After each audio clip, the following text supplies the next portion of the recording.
Na semana passada, nós aprendemos que montanha ou monte alto eram metáforas da razão humana mais elevada. Na leitura do Evangelho de hoje, em Lucas, versículo 28 a 29, nós lemos: Quando ouviram essas palavras de Jesus, todos na sinagoga ficaram furiosos, levantaram-se e expulsaram Jesus da cidade e o levaram até o alto do monte sobre o qual a cidade estava construída, com intenção de lançá-lo no precipício. Para a razão mais alta daquele tempo, Jesus seria um impostor. Quem leu as leituras de domingo sabe que a palavra de Deus estava alterada, desobediência a Moisés, e o efeito foi o respeito desmedido provocado pelo pensamento humano, repleto de sentidos e não de razão. E esse gerou a hipocrisia, a inveja e a raiva, traduzida em violência contra o profeta Jesus Cristo. Mas a leitura dos evangelhos de Jesus não é só mística, é também factual. De fato, tentaram atirar Jesus de um monte alto. E lemos no versículo 30, mas Jesus, passando pelo meio deles, continuou o seu caminho. Como foi que Jesus saiu andando livremente? Ora, percebam o que acontece comigo hoje em dia, pois também sou profeta. O indivíduo, ícone de quem se parece com ele, movimenta involuntariamente seu corpo e esse movimento reflete a mesma expressão daquele que realmente quer me agredir com gestos grotescos ou que pensa em mim amorosamente. Como esse fenômeno sobrenatural já é conhecido por todos, apenas as crianças e alguns distraídos me transmitem as informações que o céu deseja enviar. Leamos novamente o versículo 30. Mas Jesus, passando pelo meio deles, continuou o seu caminho. O Espírito Santo ordenou aos espíritos dos indivíduos da época que fossem paralisados, e assim Jesus retomou seu caminho. Um choque para todos eles. Daí se depreendem dois grandes princípios. Deus é onipotente, onisciente e onipresente. Segundo princípio, o Espírito Santo é uma força que pousa sobre o indivíduo, como está no mesmo evangelho da leitura de Lucas de hoje, versículos 18 a 21. O Espírito do Senhor está sobre mim, porque Ele me consagrou com a unção para anunciar a boa notícia aos pobres. Enviou-me para proclamar a libertação aos presos e aos cegos a recuperação da vista, para libertar os oprimidos e para proclamar um ano de graça do Senhor. Em seguida, Jesus fechou o livro, o entregou na mão do ajudante e sentou-se. Todos os que estavam na sinagoga tinham os olhos fixos nele.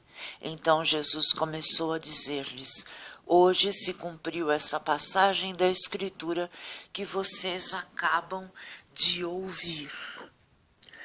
Como um profeta enviado por Deus Pai, Jesus, através do assombro, do choque e da pregação consequente, faz o ser humano crer em Deus e praticar a palavra. Assim, todo profeta provoca a fé que Deus quis nos oferecer por graça através de seus enviados. Deus causa o livre assentimento nos indivíduos a Jesus, e esse movimento da razão se chama fé. Assim liberta as pessoas presas aos deuses pagãos. Deus pagão é um fruto do pensamento humano, com mais de sentido do que de razão, que as pessoas adoram. Por exemplo, Baal. Baal é um deus pagão que significa marido. A palavra de Deus ensina o amor, mas milhares de cristãs rezam para ter marido em vez de rezar para sentir e entender o amor. Elas criam suas filhas com esse desejo obstinado e se fazem valer de um marido para o tão sonhado reconhecimento social. Santo Antônio é evocado para servir a Baal, e isso é um grande erro de pensamento que as pessoas adoram. Chamo a atenção no Salmo 95 responsorial para os versículos 4 e 5. Pois Deus é grande e muito digno de louvor, é mais terrível e maior que os outros deuses, porque um nada são os deuses dos pagãos, foi o Senhor e nosso Deus quem fez os céus. Desmascarar as crenças estimuladas em benefício próprio provoca inveja, raiva, perseguição e violência. O próprio Jeremias foi espancado pelo sacerdote que ouviu as palavras de Jeremias. O sacerdote Fassur, filho de Emer, então superintendente da casa do Senhor, ouviu estas palavras de Jeremias em sua função de profeta. Fassur mandou espancar Jeremias e submetê-lo ao couro. Isso está em Jeremias 19. Então, minha função como profeta, apesar disso, é ensinar, como está no versículo 18 da leitura de Paulo. Exortai-vos, pois, uns aos outros com estas palavras. Deste modo, passemos aos 3 ensinamentos de hoje. São um dos motivos da minha vida ao mundo. Primeiro, a morte é um sono profundo. Mas nós não vamos ficar dormindo, empilhados pelos séculos nos túmulos, somados aos milhões de dorminhocos, isto é um contrassenso. Nós vamos acordar para o mundo espiritual. Então, eu chamo a atenção para o versículo 14 da leitura de hoje de Paulo aos Tessalonicenses. Se Jesus morreu e ressuscitou, e esta é a nossa fé, de modo semelhante Deus trará de volta com Cristo os que através dele entraram no sono da morte. Muito bem. 2. Segundo ensinamento. Está também escrito neste versículo, Deus nos trará de volta. Voltaremos para o mundo que nós conhecemos, este mundo, que é o único mundo que nós conhecemos. E isso significa reencarnação. Onde está a prova? Vamos acompanhar o versículo 17 da mesma carta na leitura de hoje. Em seguida, nós que formos deixados com vida, seremos arrebatados com eles nas nuvens, para o encontro com o Senhor nos ares.